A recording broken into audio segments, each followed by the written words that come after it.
So are you listening to rap and shit around this time, like when you growing up? Yeah, yep. I remember, man, my mom was very spiritual. Okay. Uh, Also, my mom, man, before my sister was 2 years older than me. Before my mom was born, before my sister was born, my mom had an abortion. Before that, okay. So by the time I'm born, this would have been her third child. You know, I'm her second child. I would have been her third child. Okay.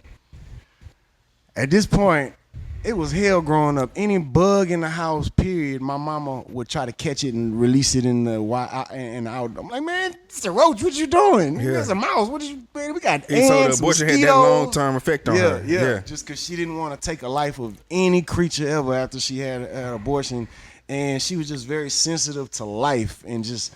And then she passed it on to me, and it was something I kind of fought, or I might have been like, man, hey, mama, look, and I'm stepping on all the spiders. Look, mama, look at her. Look, don't do it, don't do it. And I'm like, look, mama, still, just teasing her, but at the same time, because, I'm like, mama, it's the bug, but she like, you don't know it could have a soul and this and that, so it did, those type of things did affect me, being that my mama was, with life. Now, what that got to do with music, she was always listening to music around the house, like soulful music that was uplifting to the spirit, not music that was a trend at the time or pop music at the time growing up. She was listening, to music like Roberta Flack or anything from Motown, of course Marvin Gaye, a lot good of shit, all the good shit, a lot of Sade. So even to this day, if I go in my feelings and get my feelings hurt, I'm gonna go put on Sade. To this day, I'm gonna put it on, and it's gonna help me get back. It's I did a Screw and Chop. Me and Goo You, we did one time. We used to love Sade, so we did a whole Screw and Chop CD. And to this day, that's a go-to anytime I feel bad, because it just is a story of feelings, and it's usually then I might be crying to myself, and I'm like, yeah, and I'm like, man, you can't fuck with me. Come on, it helped me get my mind right of just to be prepared for whatever I'm going through. But with that, of course, some of that was hip hop. As time went on, to me, growing up with other friends who had the same likes in music, although we might have differed, like we all like Wu-Tang, but we all had our personal favorites. You know what I'm saying? I like Genius was my personal favorite growing up. GZA, and of course Method Man. You know what I'm saying? And but Genius, the GZA was my favorite. I think Command I like RZA a little bit better. You know what I'm saying? And you can kind of see that as he get a little older. He do kind of remind you more of RZA, like man, how he carry himself, how he just the mystery, his business. All of that. You know what I'm saying? But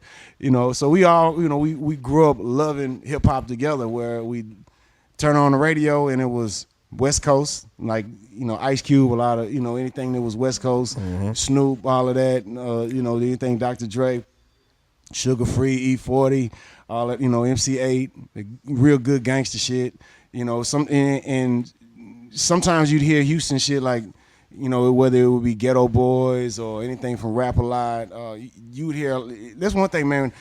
Looking back, I was thinking about this the other day, man. We've been blessed, bro. I mean, I know we all got our criticism for the radio station.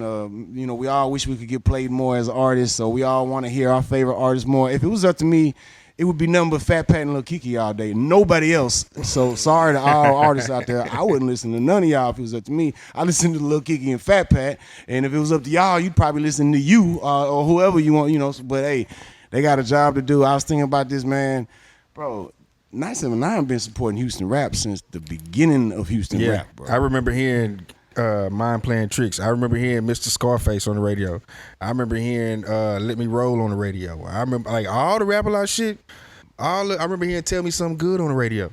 I remember hearing Street Military on the radio. It might not be every hour. Yeah. It might not be the same like as you hear other stuff, but we'd hear it, And there was sometimes it was just straight from the streets on Sunday or late night in the mix, but there was a time where me as a fan of Houston rap, I knew if I want to hear the newest, hottest Houston rap, and before the internet, where you gonna get it? You gonna get it on the mixtape or on the radio at night, or on the radio on Sunday night. And on Sunday night, straight from the streets, they play Houston rap. Houston rap would be designated Houston rap, but even just on here, whether it was Southside getting played, Pimp the Pen, all Yeah. we did. DJ Screw became a household name throughout the airways of Houston, like getting played all the time. And it was just that really did help build the culture because it just added and it kind of gave it.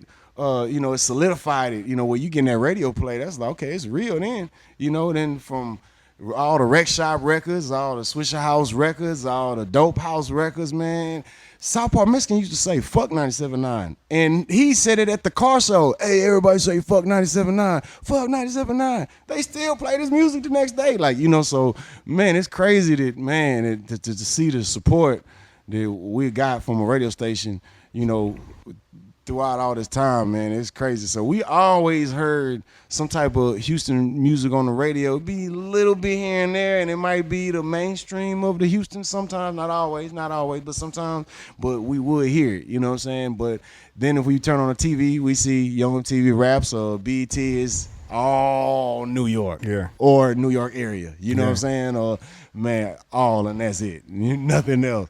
So we used to, man, when we saw Scarface on Teen Summit or on one of them shows, that was like, oh, hey, come here, Scarface on there. We was like, what? It was like the president just walked in the door or something because you never saw that, any type of Houston representation on TV, especially on the mainstream TV. But then when Street Flavor came along, they kind of gave it that push. Well, we had an outlet to where if you could put the money together to do a video, they will play it. Yeah. So and at least even if we didn't have videos being played, they'd interview us and show us love, stuff like that. So man, we had our outlets here and there, but the Screw tape was where we would hear it all. And we for sure would hear Houston culture, Houston slang, Houston talk, Houston streets and neighborhoods, Houston, restaurants. You'd hear Houston things that you could relate to. As much as I love,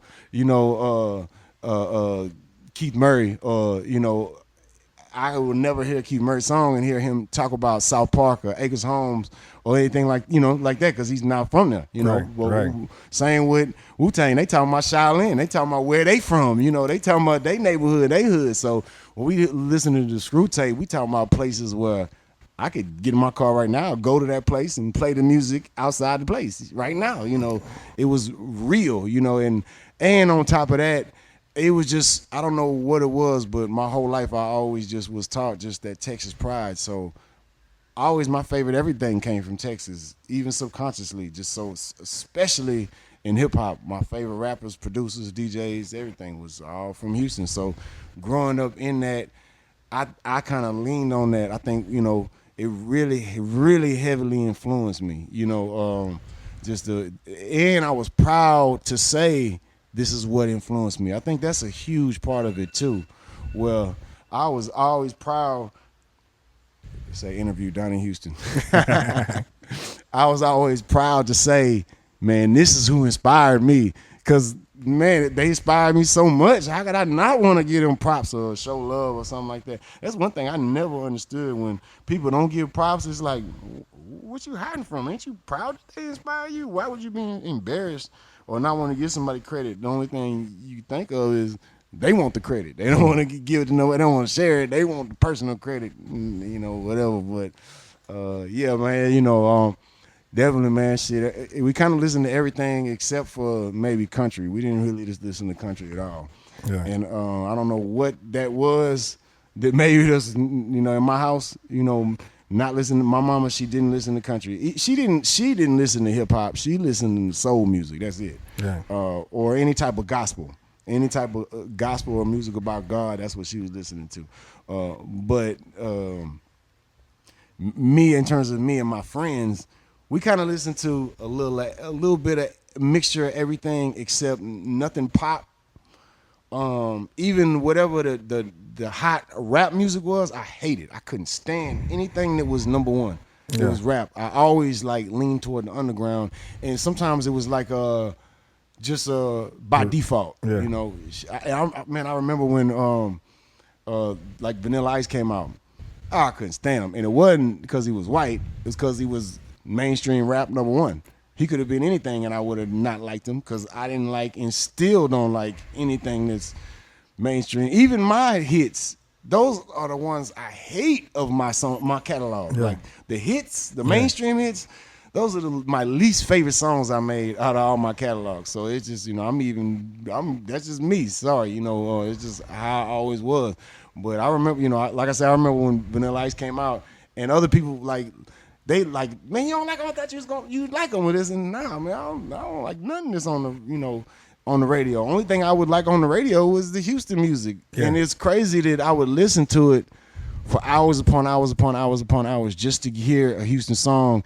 And that'd be like a drug fix to me. You know what I'm saying? Like, it really, truly would. Like, I remember listening to some of the DJs that still DJ. I remember listening to GT. He used to, GT always, even to this day, he always is like one of the ones where you gonna hear him play some Houston music, or he gonna show love to somebody that, might not normally get it, and it's, man, GT always would do that back in the day. Walter D used to always do that too. You hear him mix, and you'd hear a mixture of Houston / bounce, Louisiana bounce music. Where you'd always hear a lot of that, because that was kind of, the bounce music kind of got replaced by ATL twerk music.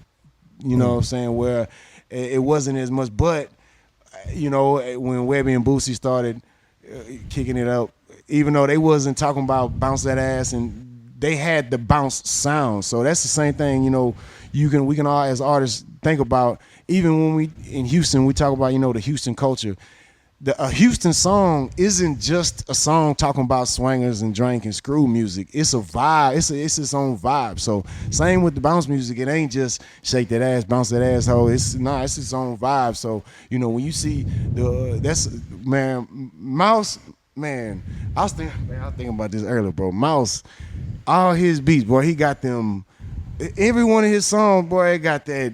Yeah, man, where it's gonna make your body, even if you stiff and too cool, it's gonna make you bob your head. And I don't know, man. Rest in peace, Lil Fat, man. When Mouse and Lil Fat, and they the ones came up with Busybody, even the hook. They hey, we got an idea. All right, bet, let's do it. We in the studio, whatever. I wrote my verse, but the hook, Mouse like, hey, I got an idea. What you think about this? And we going back and forth. I'm adding my 2 cents too, but I gotta give him credit. And him and Mouse and Lil Fat, boy, man, rest in peace, Lil Fat, boy. They was one hell of a tag team, hip hop tag team of like producer and artist. Cause Lil Fat wasn't really like, he was an artist, but he was more like a songwriter. Yeah, like I would consider a songwriter, where he might be on the song, but he maybe wrote the hook, or he came up with the concept, or his added little bridge at the end is what just make it, because you just remember it, and it's the part you can't wait to get to. And if the DJ cut it before that, you're like, why you cut it? I wanted to do my part. It's just so, man, I gotta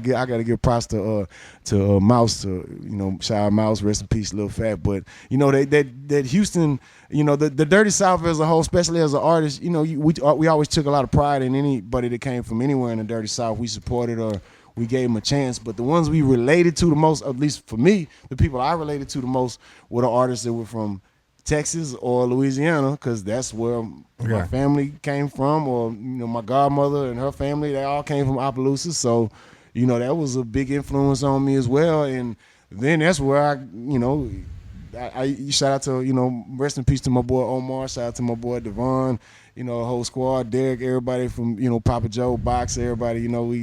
Yes, Louisiana's, man, we got a lot of love for Louisiana, man. Yeah. Donnie Houston.